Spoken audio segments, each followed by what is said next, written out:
जय श्री सद्गुरुदेवाय नमः। जय श्री गणपति देवाय नमः। ओम सर्वमंगल मांगल्ये शिवे सर्वार्थ साधिके शरण्ये त्र्यंबके गौरी नारायणी नमस्तुते। श्रीमद्देवी भागवत महापुराण 7वां स्कंद 17वां अध्याय। विश्वामित्र का शुनहक्षेप को वरुण मंत्र देना और उसके जप से वरुण का प्रकट होकर उसे बंधन मुक्त तथा राजा को रोग मुक्त करना। राजा हरिश्चंद्र की प्रशंसा से विश्वामित्र का विशिष्ट पर क्रोध होना। व्यास जी बोले, राजन, अत्यंत दुखित तथा करुण क्रुदन करते हुए पुन बालक शुनहक्षेप को देखकर महर्षि विश्वामित्र को बड़ी दया आई और वह उसके पास जाकर बोले, हे पुत्र, मैं तुम्हें वरुण देव का मंत्र बतला रहा हूँ। तुम मन में उनका सिमरण करते हुए इस मंत्र का जप करो। मेरी आज्ञा से इसका जप करने से तुम्हारा कल्याण अवश्य होगा। दुख से अत्यंत व्याग्र शुनहक्षेप मुनि विश्वामित्र की बात सुनकर उनके द्वारा बताए गए स्पष्ट अक्षरों वाले उस मंत्र का मन ही मन जप करने लगा। हे राजन, शुनहक्षेप के जप करते ही कृपा निधान वरुण देव उस बालक पर प्रसन्न होकर शीघ्र ही प्रकट हो गए। इस प्रकार वहां प्रकट हुए वरुण देव को देखकर सभी लोग अत्यंत आश्चर्य में पड़ गए। उनके दर्शन से आनंदित होकर वे सब उनकी स्तुति करने लगे। जलोदर रोग से पीड़ित राजा हरिश्चंद्र अतीव विस्मित होकर उनके चरणों में प्रणाम करने लगे और दोनों हाथ जोड़कर वे अपने सन्मुख स्थित वरुण देव की स्तुति करने लगे। हरिश्चंद्र जी बोले, हे देवदेव, हे कृपा सागर, आप परमेश्वर ने यहाँ आकर मुझ पाप आत्मा, अत्यंत मंद बुद्धि, अपराधी तथा भाग्यहीन को आज पवित्र कर दिया है। मैं पुत्र के अभाव में दुखित था और आपकी कृपा से पुत्र होने पर आपकी अवहेलना की। अतः आप प्रभु मेरे द्वारा किए गए अपराध को क्षमा कर दें, क्योंकि भ्रष्ट बुद्धि वाले का दोष ही क्या। हे देवदेव, सर्वार्थ प्रयाण व्यक्ति को अपने दोष का ज्ञान नहीं रहता, इसीलिए पुत्र पाने का स्वार्थी मैं अपना दोष नहीं देख सका और हे विभो, नरक में पड़ने के भय से आपको धोखा देता रहा। पुत्रहीन व्यक्ति की गति नहीं होती और उसे स्वर्ग नहीं मिलता। इस शास्त्र वचन से मैं डर गया था, इसीलिए मैंने आपकी अवहेलना की। हे विभो, आप ज्ञान संपन्न हैं, अतः मुझे अज्ञानी के अपराध का ध्यान मत दें। इस समय मैं बहुत दुखित तथा भयंकर रोग से ग्रस्त हूँ और अपने पुत्र से वंचित हो गया हूँ। हे महाराज, हे प्रभु, मुझे ज्ञात नहीं कि मेरा पुत्र कहाँ चला गया है। हे कृपानिधि, ऐसा प्रतीत होता है कि मारे जाने के डर से वह मुझे धोखा देकर वन में चला गया है। तब मैंने धन देकर इस ब्राह्मण बालक को खरीदा और फिर आपको संतुष्ट करने के लिए इस कृत पुत्र से यह यज्ञ आरंभ कर दिया। अब आपका दर्शन प्राप्त हो जाने से मेरा महान दुख दूर हो गया और आपके प्रसन्न हो जाने पर भयंकर जलोदर रोग से होने वाला सारा कष्ट भी समाप्त हो जाएगा। व्यास जी बोले, रोगग्रस्त राजा हरिश्चंद्र की यह बात सुनकर देव देवेश्वर दयालु वरुण नृपश्रेष्ठ हरिश्चंद्र से कहने लगे। वरुण बोले, हे राजन, अत्यंत दुखी होकर मेरी स्तुति करते हुए इस शुनहक्षेप को आप मुक्त कर दें। अब आपका यह यज्ञ भली भांति पूरा हो जाएगा और आप रोग से भी मुक्त हो जाएंगे। यह कहकर वरुण देव ने वहां यज्ञ मंडप में स्थित राजा हरिश्चंद्र को सभी सभासदों के समक्ष ही रोग रहित कर दिया। महादेव वरुण देव के द्वारा उस ब्राह्मण पुत्र के बंधन मुक्त करा देने पर वहां यज्ञ मंडप में जय जयकार की ध्वनि होने लगी। अत्यंत भीषण रोग से तत्काल मुक्त हो जाने पर राजा हरिश्चंद्र बहुत प्रसन्न हुए और शुनहक्षेप भी यज्ञ स्तंभ से मुक्त होकर अत्यंत स्वस्थ चित्त हो गया। तत्पश्चात राजा हरिश्चंद्र ने अत्यंत विनम्रता पूर्वक इस यज्ञ को संपन्न किया। इसके बाद शुनहक्षेप ने हाथ जोड़कर सभासदों से कहा, हे सभासदगण, आप लोग धर्मशास्त्र के पूर्ण ज्ञाता तथा यथार्थवादी हैं, अतः आप लोग वेद शास्त्र अनुसार धर्म का निर्णय कीजिए। हे सर्वज्ञ ऋषिगण, अब मैं किसका पुत्र हुआ और आगे मेरे पिता कौन होगा। आप लोगों के वचनानुसार ही मैं उसी की शरण में जाऊंगा। शुनहशेब के द्वारा यह वचन कहे जाने पर सभी सभासद आपस में परामर्श करने लगे। सभासद बोले, यह तो आजितकर्त का पुत्र है, तब यह अन्य किसका पुत्र हो सकता है? यह उसी के अंग से उत्पन्न हुआ है तथा उसी ने स्नेह पूर्वक इसका लालन पालन किया है, तो फिर यह अन्य किस व्यक्ति का पुत्र हो सकता है? हम लोगों का यही निर्णय है। यह निर्णय सुनकर महर्षि वामदेव ने उन सभासदों से कहा कि उस पिता ने धन के लोभ से अपने पुत्र को बेच दिया है, इसलिए अब यह बालक धन दे के क्रिय करने वाले राजा हरिश्चंद्र का पुत्र हुआ, इसमें संशय नहीं है।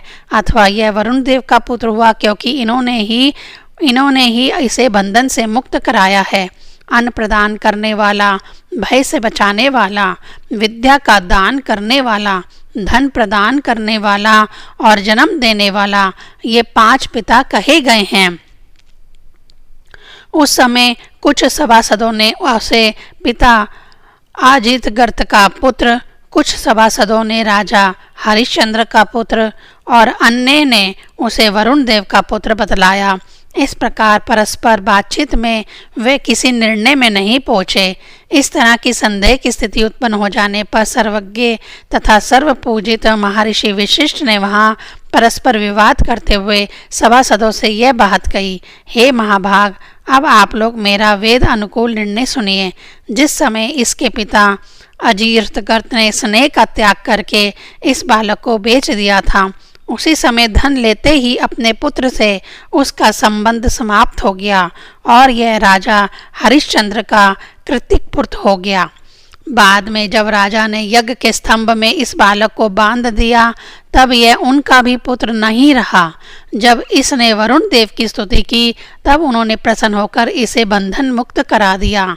अतः हे महाभाग सभासदगण, यह वरुण देव का भी पुत्र नहीं हो सकता। इसका कारण यह है कि जब जो व्यक्ति महामंत्रों के द्वारा जिस देवता की स्तुति करता है, तभी वह प्रसन्न होकर उस व्यक्ति की कामना के अनुसार उसे धन, प्राण, पशु, राज्य तथा मोक्ष प्रदान करता है। वास्तव में यह बालक मुनि विश्वामित्र का पुत्र हुआ, जिन्होंने विषम प्राण संकट के समय परम शक्तिशाली वरुण मंत्र देकर इसकी रक्षा की है। व्यास जी बोले, हे राजन, महर्षि वशिष्ठ की बात सुनकर सभासदों ने बहुत ठीक ऐसा कहकर उनका समर्थन कर दिया। तब मुनि विश्वामित्र प्रेम से पूरित हो उठे, हे पुत्र, अब तुम मेरे आश्रम में चलो। ऐसा कहकर उन्होंने उसका दाहिना हाथ पकड़ लिया। तब शुनहशेब भी तुरंत उनके साथ शीघ्रता पूर्वक चल दिया और वरुण देव भी प्रसन्नचित होकर अपने लोक को चले गए। सभी ऋत्विक और सभासद भी अपने अपने भवनों के लिए प्रस्थित हो गए। राजा हरिश्चंद्र भी जलोदर रोग से मुक्त हो जाने पर से परम आनंदित हो गए। वे अत्यंत प्रसन्न मन से प्रजा पालन में तत्पर हो गए। इधर वरुण देव संबंधी सारा वृत्तांत सुनकर राजकुमार रोहित को बड़ी प्रसन्नता हुई और वे दुर्गम वनों तथा पर्वतों को पार करते हुए अपने राजमहल के पास आ पहुँचे। तब दूतों ने राजा के पास जाकर उनसे पुत्र के आ जाने की बात बतलाई। यह सुनते ही कौशल राज हरिश्चंद्र बहुत प्रसन्न हुए और वे शीघ्र उसके समीप पहुंच गए। पिता को आया हुआ देखकर रोहित का प्रेम उमड़ पड़ा और बड़े सम्मान पूर्वक भूमि पर दंड की भांति गिर पड़े। शोक के कारण रोहित का मुखमंडल अश्रु से भीग गया। राजा हरिश्चंद्र ने भी उन्हें उठाकर हृदय से लगा लिया और आनंद पूर्वक पुत्र का मस्तक सूंघ कर उससे कुशल क्षेम पूछा। राजकुमार रोहित को गोद में बिठाकर हर्ष से परिपूर्ण पृथ्वीपति हरिश्चंद्र ने प्रेम आतिर्क के कारण नेत्रों से गिरते हुए उष्ण अश्रुओं से उनका अभिषेक कर दिया। वे अपने परम प्रिय पुत्र रोहित के साथ राज्य का शासन करने लगे। बाद में उन्होंने राजकुमार से यज्ञ की सारी बातें विस्तार पूर्वक बतलाईं। कुछ दिनों के अनंतर नृपश्रेष्ठ हरिश्चंद्र ने सभी यज्ञों में उत्तम राजसूय यज्ञ प्रारंभ किया। राजा ने गुरु वशिष्ठ की पूजा करके उन्हें उस यज्ञ का होता बनाया। उस सर्वश्रेष्ठ यज्ञ के समाप्त होने पर वशिष्ठ जी का बहुत अधिक सम्मान किया गया। तदंतर मुनि विशिष्ट श्रद्धापूर्वक इंद्र की रमणीक नगरी अमरावतीपुरी में गए। वहीं पर विश्वामित्र भी वशिष्ठ जी को मिल गए। मिलने के बाद वे दोनों महर्षि देव सभा में एक साथ बैठे। तब ऐसी विशेष पूजा पाए हुए महर्षि वशिष्ठ को देखकर विश्वामित्र के मन में महान आश्चर्य हुआ और वे हे मुनिश्रेष्ठ ऐसा संबोधन करके शचीपति इंद्र की सभा में ही उनसे पूछने लगे। विश्वामित्र बोले, हे मुनिश्रेष्ठ, आपने इतना बड़ा सम्मान कहाँ पाया? हे महाभाग, आपकी ऐसी पूजा किसने की? आप मुझे यह बात सच सच बतलाइए। वशिष्ठ जी बोले, परम प्रतापी राजा हरिश्चंद्र मेरे यजमान हैं। उन्होंने प्रचुर दक्षिणा वाला राजसूय यज्ञ किया है। उनके जैसा सत्यवादी, दृढ़व्रती, दानी, धर्मप्रयाण तथा प्रजा को प्रसन्न रखने वाला दूसरा राजा नहीं है। हे विश्वामित्र, उन्हीं के यज्ञ में मुझे यह पूजा प्राप्त हुई है। हे द्विज, आप मुझसे बार बार क्या पूछ रहे हैं? मैं आपसे सत्य तथा यथार्थ कह रहा हूँ। हरिश्चंद्र के समान सत्यवादी, दानी, प्रकर्मी तथा परम धार्मिक राजा ना तो हुआ है और ना ही होगा। व्यास जी बोले, हे राजन, उनकी यह बात सुनकर विश्वामित्र जी बहुत कुपित हो उठे और क्रोध से आंखें लाल करके उनसे कहने लगे। विश्वामित्र जी बोले, आप ऐसा मिथ्याभाषी तथा कपटी राजा की प्रशंसा कर रहे हैं, जिसने पुत्र प्राप्ति का वर पाकर प्रतिज्ञा करके भी वरुण देव को बार बार धोखा दिया। हे महामते, इस जन्म में मेरे द्वारा किए गए तप तथा वेद अध्ययन के फलस्वरूप संचित पुण्य तथा अपने महान तप की शर्त लगा लीजिए। यदि मैं आपके द्वारा अति प्रशंसित किए गए राजा हरिश्चंद्र को शीघ्र ही मिथ्याभाषी, दान ना देने वाला तथा महादुष्ट ना प्रमाणित कर दूं, तो संपूर्ण जन्म का मेरा संचित पुण्य नष्ट हो जाए, अन्यथा आपके द्वारा उपार्जित सारा पुण्य नष्ट हो जाए। इसी बात की हम दोनों शर्त लगा लें। तब यह शर्त लगाकर अत्यधिक कुपित हुए वे दोनों मुनि परस्पर विवाद करते हुए स्वर्गलोक से अपने अपने आश्रम को लौट गए। 17वां अध्याय समाप्त। 18वां अध्याय। विश्वामित्र का माया शूकर के द्वारा हरिश्चंद्र के उद्यान को नष्ट कराना। व्यास जी बोले, राजन, किसी समय राजा हरिश्चंद्र आखेट करने के लिए वन में गए हुए थे। उन्होंने वहां मनोहर नेत्रों वाली रोती हुई एक सुंदर युवती को देखा। करुणामय महाराज हरिश्चंद्र ने उस कामनी से पूछा, कमल पत्र के समान विशाल नेत्रों वाली हे वरानने, तुम क्यों रो रही हो? तुम्हें किसने कष्ट दिया है? तुम्हें कौन सा अपार दुख आ पड़ा है? इस निर्जन वन में रहने वाली तुम कौन हो और तुम्हारे पिता तथा पति कौन है? यह सब मुझे शीघ्र बताओ। हे कांते, मेरे राज्य में तो राक्षस भी पराई स्त्री को कष्ट नहीं पहुंचाते। हे सुंदरी, जो व्यक्ति तुम्हें पीड़ित करता होगा उसे मैं अभी मार डालूंगा। हे वीरारोहे, तुम अब मुझे अपना दुख बताओ और निश्चिंत हो जाओ। हे कृशोदरी, हे सुमध्य में, मेरे राज्य में दुराचारी व्यक्ति नहीं रह सकता। उनकी यह बात सुनकर वह स्त्री अपने मुखमंडल के आंसू पोंछकर उन नृपश्रेष्ठ राजा हरिश्चंद्र से कहने लगी। नारी बोली, हे राजन, मेरे लिए वन में रहकर जो घोर तपस्या कर रहे हैं वे महामुनि विश्वामित्र मुझे बहुत कष्ट दे रहे हैं। उत्तम व्रत का पालन करने वाले हे राजन, आपके राज्य में मैं इसी कारण से दुखी हूँ।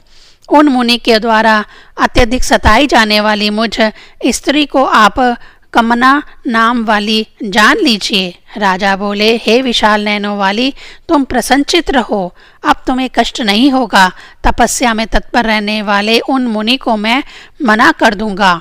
उस स्त्री को यह आश्वासन देकर पृथ्वीवती राजा हरिश्चंद्र शीघ्र मुनि के पास गए और नम्रता पूर्वक सिर झुकाकर प्रणाम करके उनसे बोले, हे स्वामिन, आप ऐसी कठिन तपस्या से अपने शरीर को अत्यधिक पीड़ित क्यों कर रहे हैं?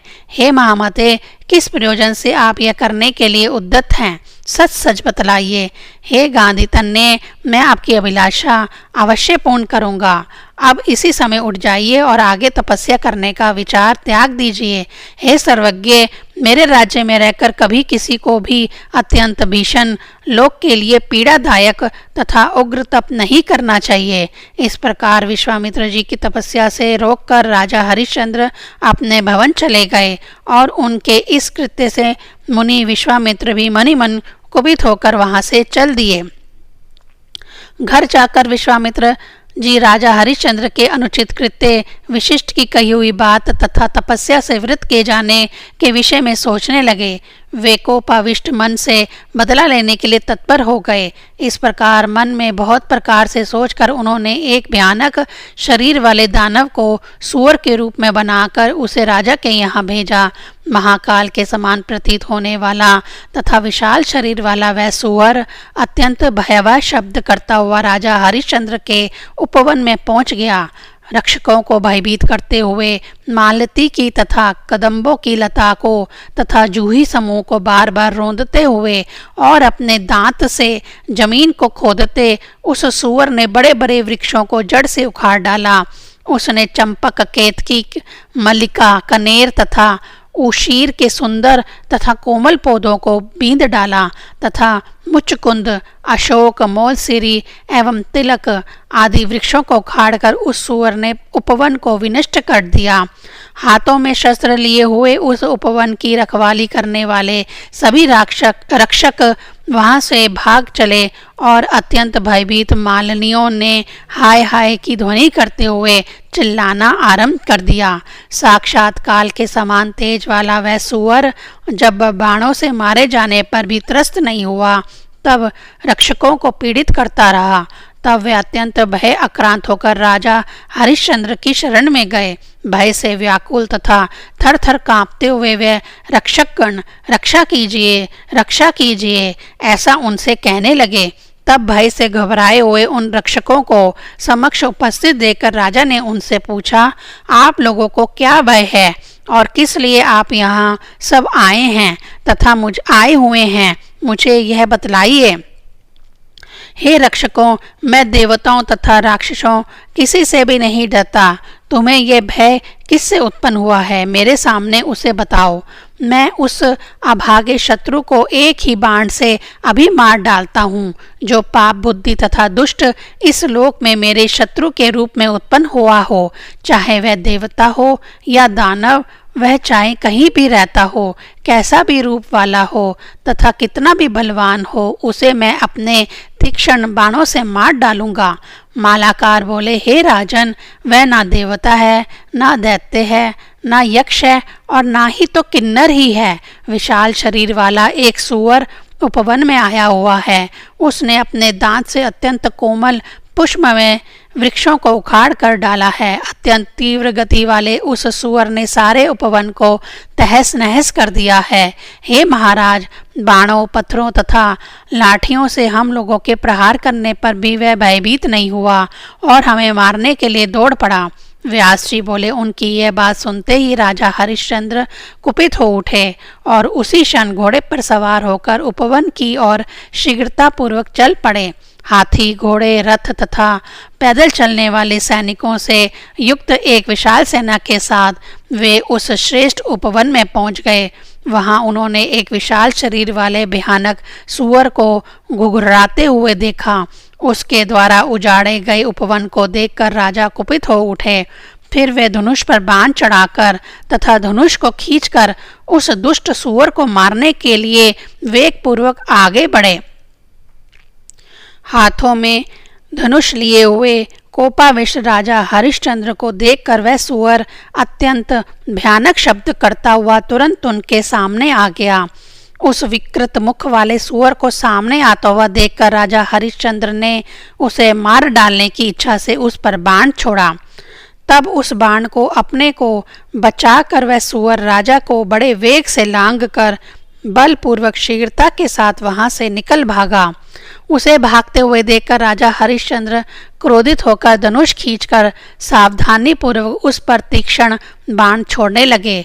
वह सूअर किसी क्षण दिखाई पड़ता था, दूसरे क्षण आंखों से ओझल हो जाता था और क्षण भर में ही अनेक प्रकार के शब्द करता हुआ राजा के पास पहुंच जाता था। तब राजा हरिश्चंद्र वायु के समान तीव्रगामी अश्व पर सवार होकर और धनुष खींचकर अत्यंत क्रोध के साथ उस सूअर का पीछा करने लगे।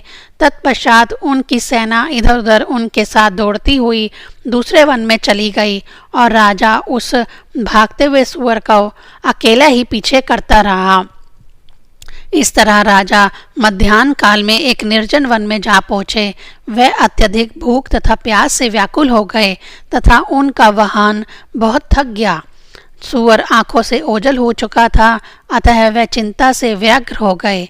उस घने जंगल में मार्ग ज्ञान न होने के कारण वे रास्ते से भटक भी गए। उनकी दशा बड़ी दयनीय हो गई थी। वह सोचने लगे कि अब मैं क्या करूं और कहाँ जाऊं। इस वन में मेरा कोई सहायक भी नहीं है। अब अपना मार्ग भूल जाने के कारण मैं किधर जाऊं। इस प्रकार उस निर्जन वन में सोचते हुए चिंता आतुर राजा हरिश्चंद्र की दृष्टि एक स्वच्छ जल वाली नदी पर पड़ गई। उसे देखकर राजा बहुत हर्षित हुए। घोड़े से उतरकर उन्होंने उसे स्वादिष्ट जल पिलाकर स्वयं भी पिया। जल पी लेने पर राजा को बड़ी शांति मिली। अब वे अपने नगर जाने की इच्छा करने लगे, किंतु दिशा ज्ञान न रहने से उनकी बुद्धि भ्रमित हो गई। इतने में विश्वामित्र जी एक वृद्ध ब्राह्मण का रूप धारण करके वहां आ गए। उस श्रेष्ठ ब्राह्मण को देखकर राजा हरिश्चंद्र ने आदर पूर्वक उन्हें प्रणाम किया। प्रणाम करते हुए उन नृप श्रेष्ठ राजा हरिश्चंद्र से विश्वामित्र कहने लगे, हे महाराज, आपका कल्याण हो। आप यहाँ किस लिए आए हुए हैं? हे राजन, इस निर्जन वन में अकेले आने का आपका क्या उद्देश्य है? हे नृपश्रेष्ठ, शांतचित्त होकर अपने आगमन का सारा कारण बतलाइए। राजा बोले, विशाल शरीर वाला एक बलशाली सूअर मेरे पुष्प उद्यान में पहुंचकर वहां के कोमल पुष्पमय वृक्षों को रोंदने लगा। हे मुनि श्रेष्ठ, उसी दुष्ट को रोकने के लिए हाथ में धनुष लेकर मैं सेना सहित अपने नगर से निकल पड़ा। अब वह पापी तथा मायावी सूअर वेग पूर्वक मेरी आंखों से ओझल होकर ना जाने कहाँ चला गया है। मैं भी उसके पीछे पीछे यहाँ आ गया तथा मेरी सेना कहीं और निकल गई। सेना का साथ छूट जाने पर भूख तथा प्यास से व्याकुल होकर मैं यहाँ आ पहुँचा। हे मुने, मुझे अपने नगर के मार्ग का ज्ञान नहीं रहा और मेरी सेना किधर गई यह भी मैं नहीं जानता। हे विभो, आप मुझे मार्ग दिखा दीजिए जिससे मैं अपने नगर चला जाऊं। मेरे सौभाग्य से आप इस निर्जन वन में पधारे हुए हैं। मैं अयोध्या का राजा हूँ और हरिश्चंद्र नाम से विख्यात हूँ। मैं राजसूरी यज्ञ कर चुका हूँ और याचना करने वालों को उनकी हर अभिलाषित वस्तु सर्वदा प्रदान करता हूँ। हे ब्राह्मण, हे द्विश्रेष्ठ, यदि आपको भी यज्ञ के निमित्त धन की आवश्यकता हो तो अयोध्या आएं। मैं आपको प्रचुर धन प्रदान करूंगा। 18वां अध्याय समाप्त। ओम ऐं ह्रीं क्लीं चामुंडाय विच्चे।